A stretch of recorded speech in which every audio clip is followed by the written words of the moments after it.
Do birds of different species understand each other? Ornithologists claim they do, that birds of different species can understand each other, particularly in the concept of calls that are vital for survival, alarm calls and contact calls.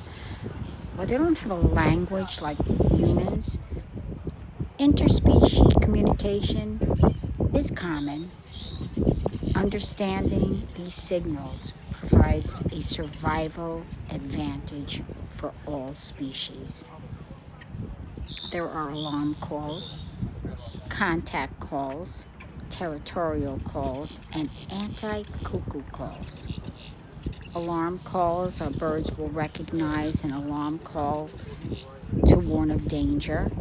A contact call, flocks use contact calls to stay together.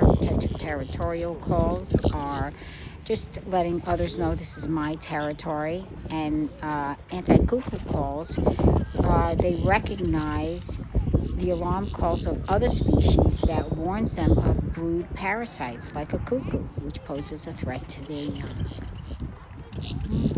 Interesting.